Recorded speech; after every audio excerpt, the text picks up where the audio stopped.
Hello everyone, welcome back to my channel. तो अभी मेरी सुबह हो चुकी है और मैं स्टिल ट्रेन के अंदर हूँ और अभी तक मैं नीचे नहीं उतरी हूँ। मैं सोच रही हूँ नीचे उतरूँ ना उतरूँ, क्योंकि वॉशरूम में पूरी लाइन लगी हुई है। तो मैं थोड़ी देर बाद जाके फ्रेश होऊंगी। फ्रेश होने के बाद मैंने खाया कुछ स्नैक्स के नाम पे मेरे पास मूंग दाल वाली नमकीन और एक लोकल कुरकुरे था।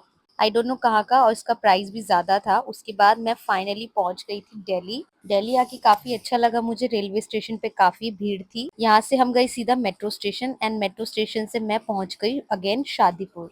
और अब यहाँ से घर कुछ ज्यादा दूर नहीं है, हमें बस जाना था नीचे की तरफ। तो वापस आके काफी अच्छा लगा मुझे। तो काम की वजह से मैं सीधा चली गई थी स्टूडियो, एंड स्टूडियो में मैंने खुद को बहुत टाइम बाद देखा है। ऐसे स्टूडियो आते ही तो काम करना बनता ही है। तो यहाँ पे हो गई थी तैयारी शूटिंग की। बच्चों ने ऑलरेडी पूरे वीक मेहनत करके डांस सीखा था। अब था शूट का टाइम, तो बच्चे शूट कर रहे थे यहाँ पे सोलो में।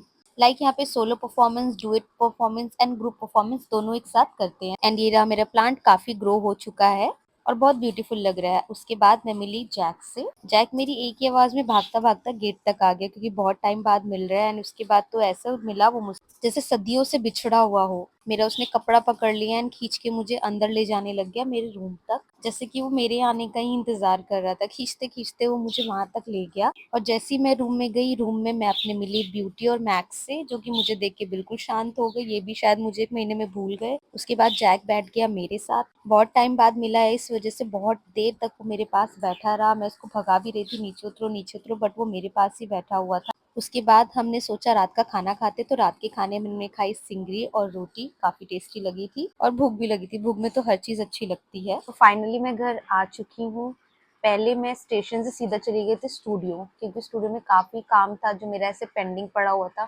मैंने बिल्कुल भी कोई काम नहीं किया था और मेरी एक्स्ट्रा छुट्टियां भी हो गई थी, क्योंकि मैं एक लिमिटेड छुट्टियां लेके गई थी अपने स्टूडियो की साइड से। मैं बच्चों को ऐसे नहीं छोड़ सकती थी, इसलिए मुझे ज्यादा टेंशन हुई। तो स्टेशन से सीधा मैं अपने स्टूडियो गई, मैंने अपना सारा काम देखा एंड इवनिंग में वापस अपने घर पे आई। एंड अभी मैंने खाना खा लिया, तो अब मैं जा रही हूँ रेस्ट करने। क्योंकि जब हम ट्रेन से ट्रैवल करते हैं ना, तो मिनिमम एक दिन तक हमें ऐसे ही लगता है कि हम ट्रेन पे ही बैठे हुए, सब कुछ हिलता रहता है। आप कहीं पे भी चलोगे, कहीं पे बैठोगे, सब कुछ आपको हिलता हुआ नजर आएगा। तो इस वजह से एक दिन मैं रेस्ट करूंगी। एंड जो सफर था वो बहुत ज्यादा लंबा था। मैं बिहार से यहाँ तक आई हूँ दिल्ली में, तो मुझे बहुत ज्यादा लंबा ट्रैवल करना पड़ गया। मुझे एक दिन और एक रात ट्रेन में बितानी पड़ी। कितना 20 घंटे का मेरा ट्रेन का सफर था, जिसमें मेरा पूरा सर घूम गया है। वैसे तो ट्रेन 20 घंटे में पहुंचा देती है, बट ट्रेन 1 घंटा और लेट हो गई थी। इस वजह से मुझे एक्स्ट्रा टाइम वहां रहना पड़ा, जिसकी वजह से सर बहुत ज्यादा घूम रहा है। कल से हम लोग अपना काम स्टार्ट करेंगे एंड मंडे से नॉर्मली क्लासेस रूटीन पे आ जाएंगी। तो आज का व्लॉग हम यहाँ पे खत्म करते हैं। अगर आपको मेरे व्लॉग्स एंड वीडियोस पसंद आते हैं तो मेरे चैनल को लाइक एंड सब्सक्राइब जरूर कीजिएगा।